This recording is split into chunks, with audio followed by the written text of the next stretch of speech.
जय हिंद दोस्तों, आप सभी को अपने परिवार ग्लोबल ऑनलाइन क्लास के यूट्यूब मंच पर पुनः एक बार बहुत बहुत स्वागत है। आइए यहाँ पर हम लोग सबसे बेहतरीन चीज़ के बारे में चर्चा करेंगे कि 2025 में जो आपको मैट्रिक का एग्ज़ाम होने वाला है और उसमें जो आपका सोशल साइंस का जो आपका सब्जेक्ट है यानी जो सामाजिक विज्ञान है वो आपको काफ़ी लेंदी सब्जेक्ट है, यानी उसमें बहुत सारे आपको सब्जेक्ट पढ़ना है और बहुत सारे आपको चैप्टर पढ़ना है।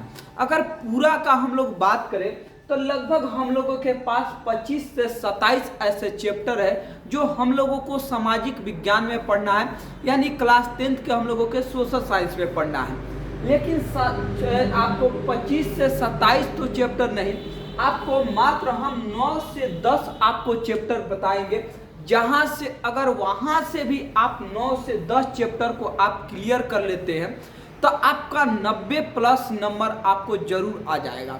तो चलिए यहाँ पर हम लोग जानते हैं कि वो कौन कौन से आपको चैप्टर है।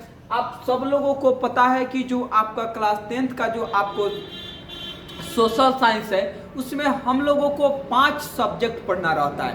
पहला इतिहास पढ़ना रहता है, उसके बाद ज्योग्राफी पढ़ना रहता है, उसके बाद हम लोगों को नागरिक शास्त्र पढ़ना रहता है, इकोनॉमिक्स पढ़ना रहता है और आपदा को पढ़ना रहता है। मेरे भाई आपको 5 सब्जेक्ट पढ़ना रहता है और कोई भी ऐसा सब्जेक्ट नहीं है जिस सब्जेक्ट में आपको 5 से 6 चैप्टर ना दिया हो। आपको हर एक सब्जेक्ट में मेरे भाई आपको 5 से 6 चैप्टर दिया है। तो सारे में से आपको कुछ निचोड़ को निकाल कर लाया गया है और कुछ आपको लिमिट वाले आपको चैप्टर को बता रहे हैं। अगर उतना भी चैप्टर को आप कर लेते हैं तो शायद आपका बेड़ा पार हो जाएगा, क्योंकि यहाँ से एग्जाम का भी बहुत कम समय बचा है। तो ज़्यादा से ज़्यादा जो एग्जाम में क्वेश्चन पूछने वाला है जिस चैप्टर से, अगर उसको हम लोग ध्यान में रखते हुए पढ़ें तो हम लोगों के लिए सबसे ज़्यादा बेनिफिट होगा। तो सबसे पहले आइए हम लोग देखते हैं कि वो कौन कौन से चैप्टर हैं जो हम लोगों के लिए महत्वपूर्ण है। तो पहला बात आता है कि इसमें पहला आपको हिस्ट्री यानी इतिहास के बारे में। तो इतिहास की अगर बात करें तो इतिहास में एक चैप्टर है जिसका नाम है आपको भारत में राष्ट्रवाद। आज दूसरा नंबर जो चैप्टर है जिसका नाम है आपको समाजवाद एवं साम्यवाद।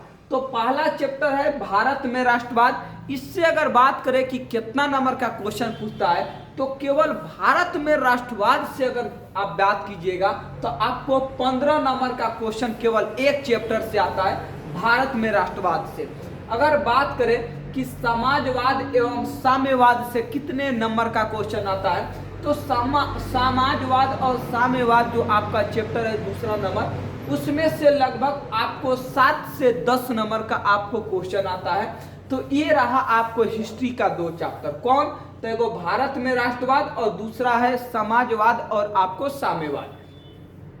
अगला आपको सब्जेक्ट के बात करें तो अगला है आपको ज्योग्राफी यानी आपको भूगोल पढ़ना है। तो भूगोल में आपको पहला नंबर जो चैप्टर है जिसका नाम है आपको संसाधन।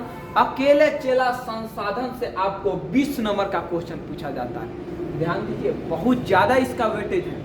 अकेले संसाधन से 20 नंबर का क्वेश्चन और एक आपको छोटा सा इसके मुकाबले आपको छोटा चैप्टर है जिसका नाम है आपको कृषि यानी खेती बाड़ी के बारे में पढ़ना है। उसमें लगभग 7 से आपको 9 नंबर का क्वेश्चन आपको कृषि से पूछता है। तो संसाधन से 20 नंबर का और कृषि से आपको 7 से 9 नंबर का क्वेश्चन लगभग आपको पूछता है। तो हिस्ट्री में 2 चैप्टर ये रहा और ज्योग्राफी में 2 चैप्टर आपको ये रहा। अब बात करते हैं किसका, तो सिविक्स यानी नागरिक शास्त्र, जिसे हम लोग राजनीतिक शास्त्र भी कह सकते हैं। तो अगर इसमें बात करें तो पहला जो चैप्टर है उसका नाम है आपको सत्ता में साझेदारी। तो सत्ता में साझेदारी की अगर बात करें तो इसमें से जो क्वेश्चन पूछता है वो आपको 13 नंबर का क्वेश्चन पूछता है। अगला जो चैप्टर है लोकतंत्र में प्रतिस्पर्धा, लोकतंत्र में प्रतिस्पर्धा। तो इसमें से अगर बात करें कि कितना नंबर का क्वेश्चन पूछता है तो मेरे जान इसमें से आपको 13 नंबर का क्वेश्चन पूछता है। तो दोनों में से कितने कितने नंबर का क्वेश्चन पूछता है तो 13 नंबर सत्ता के साझेदारी में से और 13 नंबर लोकतंत्र में प्रतिस्पर्धा में से आपको पूछता है। तो आपको 1, 2 आपको 3 सब्जेक्ट हो गया। आइए चौथा नंबर सब्जेक्ट पर जरा सा ध्यान दीजिएगा कि चौथा नंबर विषय क्या है। चौथा नंबर में आपको लिखा गया है इकोनॉमिक्स यानी अर्थशास्त्र। तो अर्थशास्त्र में जो आपको पहला चैप्टर बताया गया है उसका नाम है हमारी वित्तीय संस्थाएं। तो हमारी वित्तीय जो संस्थाएं चैप्टर है इसमें से आपको 10 नंबर का क्वेश्चन पूछता है तथा इसका दूसरा नंबर जो चैप्टर बताया गया है राज्य एवं राष्ट्र की आय, इसमें से भी आपको 10 नंबर का क्वेश्चन पूछता है। यानी दोनों में से कितना कितना, तो दोनों में से चला आपको 10-10 नंबर का क्वेश्चन पूछता है। अगला 5वां नंबर अगर सब्जेक्ट की बात करें तो 5वां नंबर में है आपको आपदा प्रबंधन।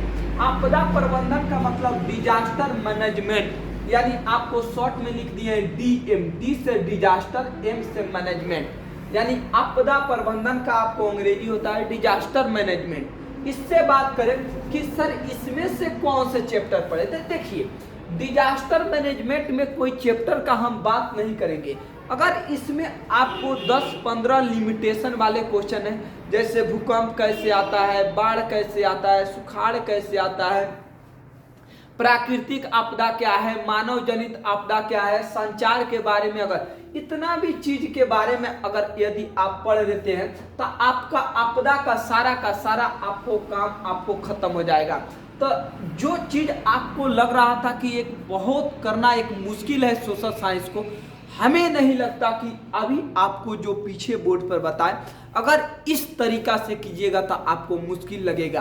तो स्क्रीनशॉट लीजिए और जिनके पास इसका क्वेश्चन है वो क्या करें कि इसको क्वेश्चन को आपको शॉर्ट में लिख के और उसको याद करना चालू करें। और जिन लोगों के पास क्वेश्चन नहीं है और उनको लगता है कि सर इस चैप्टर का हमें क्वेश्चन की आवश्यकता है, नोट्स की आवश्यकता है, वो मेरे मोबाइल नंबर पर वो मैसेज करेंगे, डायरेक्ट उनको यहाँ से इस सब का PDF आपको भेज दिया जाएगा। अगर मोबाइल नंबर की बात करें तो मोबाइल नंबर है 86 5 आपको 18 और आपको 84 6 आपको 23। इस नंबर पर आप व्हाट्सअप कीजिए, आपको ग्रुप में जोड़ दिया जाएगा और जितना भी सारे आपको चैप्टर है सारे चैप्टर का PDF आपको एक एक करके प्रोवाइड कर दिया जाएगा। तो इसका स्क्रीनशॉट ले लीजिए और आज से लग जाइए।